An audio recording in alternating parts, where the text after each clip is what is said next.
In the opening scene, we are introduced to a woman named Nita Hook, who lives alone in a small apartment in the north of England. She works as a sales assistant at a store called Posset, specifically in the footwear section. She spends her day opening up the store, helping out customers, and doing everything she can to be the best employee in her boss's view. However, she is often bullied by her fellow coworker Vicky, who often makes her cut her lunch breaks short and deal with difficult, arrogant customers. One day, she is even asked to deal with a suspicious man named Keith Holligan, who is rumored to have killed his wife. He also looks like a big old pedo. In the midst of all this, the town is politically charged, and a conservative government is on the rise. Most of the population hates the immigrants and wants them out of the country. It is then shown that the year is 1979, and a local leader named Michael Smart is trying to gain power. Nita also faces racism and alienation due to her Indian background. The people in the street give her suspicious, side-eyed glances, while Vicky hates the fact that she eats Indian food. The combination of these negative experiences makes Nita harbor violent fantasies when she meets arrogant customers, but she never acts on them. One day at work, the manager, who seems to have been tipped by Vicky, asks Nita to eat her Indian lunch in the basement in order to avoid any potential smell. Nita innocently complies and heads to the basement during her lunch break. There, she stumbles upon a collection of old newspaper clippings detailing various tragic events. Among these clippings, she discovers a peculiar stone with an engraved symbol. When she proceeds to pick up the stone, she accidentally cuts her finger, smearing blood on it. Regardless, she secretly stuffs the stone in her pocket before leaving the basement. Later, back at her home, Nita takes the stone in her hand. To her astonishment, she hears a voice coming from the stone. The voice introduces itself as a demon named Gap and reveals that the stone she is holding is a powerful talisman. The demon tells her that by inadvertently marking the talisman with her blood, Nita has become bound to a chilling obligation to carry out 3 human sacrifices, or else the world will meet its end. As expected, Nita doesn't believe all of this, but the next second, the demon takes on a terrifying physical form, scaring the life out of her. When she continues screaming, Gap transforms into Nita's favorite singer from the band Boney M. Nita is unable to believe her own eyes, but Gap goes on to say that they must execute 1 person per day in order to prevent the impending apocalypse. Overwhelmed and uncertain, Nita initially considers the entire situation to be a mere hallucination and tries to ignore the entity's demands. However, Gap removes her doubts by revealing a glimpse of a world in ruins with a simple snap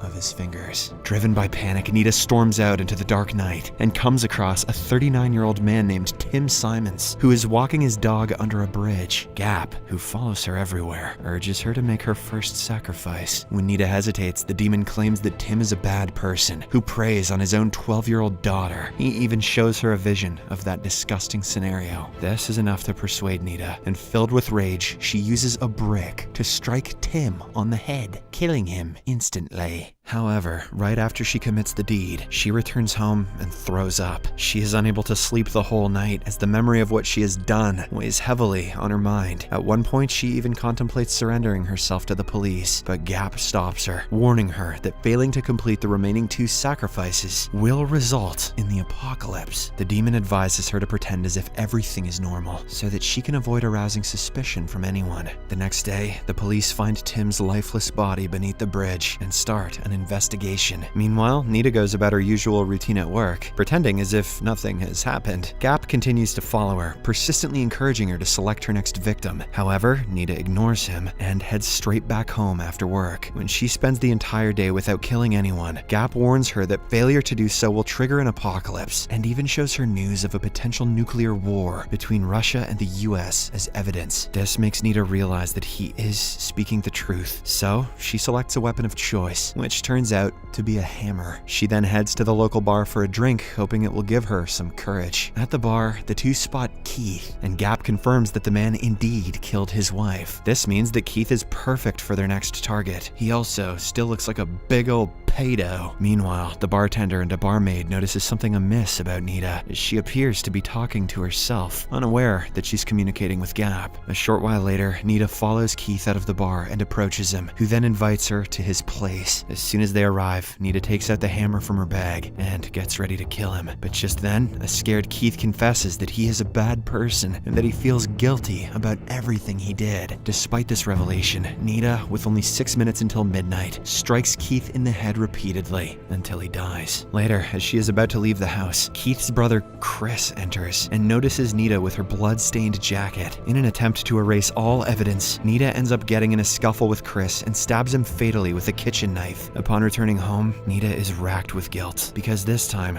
she killed an innocent person. Nonetheless, Gap insists she must move on from the incident as her assignment of killing 3 people is now fulfilled. But, surprisingly, the talisman's symbol still indicates that the apocalypse has not been averted. Perplexed, Gap contacts his higher authorities to inquire, only to learn that Keith's death does not count towards the ritual's completion because they can't kill murderers as part of the ritual. It means that Nita must still take one more life to fulfill her task. This infuriates Nita, and she puts the blame on Gap, also claiming that she won't carry out any more murders. However, the demon admits that he wasn't aware of all this. Furthermore, he reveals that not completing the task would make him fail his initiation, and he'd be banished to oblivion forever. Hearing this, Nita empathizes with Gap's situation, feeling a connection as an immigrant who struggles to find a sense of belonging, particularly after her mother's passing. Hence, she reluctantly agrees to undertake her final task, and together, they seek to determine their last victim. While at work the next day, Nita and Gap plan to target Vicky, who consistently mistreats her. Just then, Tim's grieving wife and daughter walk into the store to buy a pair of funeral shoes. While serving them, Nita feels very bad for the little girl, but Gap consoles her, saying that her actions have saved Tim's daughter from a future of misery. Later on, as Gap is pushing Nita to choose between killing Vicky and her boss, the local political leader, Michael Smart, enters. Following this, the boss calls out to Vicky as the best employee and asks her to serve Michael. As the two talk, Nita learns that Michael is a racist individual who absolutely hates immigrants. He promises to remove all of them from the country once he comes into power. Enraged, Nita changes her target to Michael and asks Gap to show her his future. As he does, Nita learns that Michael will be creating a complete destruction of the world by declaring war in the future. Gap pleads with her to select a different target, claiming that his superiors won't be happy with the sacrifice of Michael, but Nita has already made up her mind. She then leaves the store, taking a red leather jacket she'd been eyeing for a long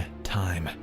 Now she kinda looks like a pedo herself. On the other hand, a team of police officers led by Len Fisher is investigating the initial murder. As they struggle to solve the first case, they come across the deceased bodies of Keith and Chris. Upon investigating further, they learn that Keith was at a local bar the previous night, prompting them to head towards the site. The bartender tells them that he saw an Indian girl acting weirdly, referring to Nita. In addition, the barmaid also discloses that Nita drank 2 glasses of alcohol alone, and on top of that, she was muttering to herself. Later in the evening, Len visits Nita's residence to conduct a formal inquiry. He questions her about Keith and whether she saw him at the bar the night before. Cleverly, Nita pretends that she does not know Keith and has never heard of that name before. With this response, she manages to dismiss the police officer. After Len leaves the house, she goes back to Gap and continues planning Michael's murder. A few hours before midnight, Nita and Gap drive to the town hall where Michael is giving a speech and wait for him outside. Unbeknownst to them, Len, who is still suspicious of Nita, follows her to the town hall. As Michael walks out of the hall and starts driving away, Nita pursues him. While pursuing Michael's car, she notices Len through her mirror, but she manages to shake him off her tail when they pass through a closed railway crossing. After a little bit of a car chase, Nita hits Michael's car, causing him to lose control and skidding him off the road before hitting a tree. Although injured, Michael survives the accident. Seeing this, Nita retrieves her hammer from her car and walks towards Michael with the intention of killing him. However, before she can do so, Len arrives at the scene and intervenes, preventing her from carrying out the gruesome acts. After this, Nita is handcuffed and taken into custody. At the police station, Nita confesses everything, including the existence of the demon Gap and the dire consequences she was told would occur if she didn't fulfill the killings. She explains how she believed that not carrying out the murders would trigger a nuclear war, causing global devastation. However, this only makes her look like she's mentally unstable. As the minutes count down and the clock strikes midnight, an eerie silence envelops the surroundings for a brief moment. Suddenly, the air raid sirens outside begin to blare, prompting all the officers to rush out to investigate. To their utter shock, they discover that Nita's grim prediction has come true. The world is under nuclear attack. Meanwhile, Gap appears before Nita once again. Now that they are unable to complete the sacrifice, the demon will be banished into eternal oblivion. As a result, Gap offers her to accompany him in eternal oblivion, which Nita agrees to after a while of deliberating. In the final scene, Gap and Nita exchange glances as they walk away together while the world burns behind them.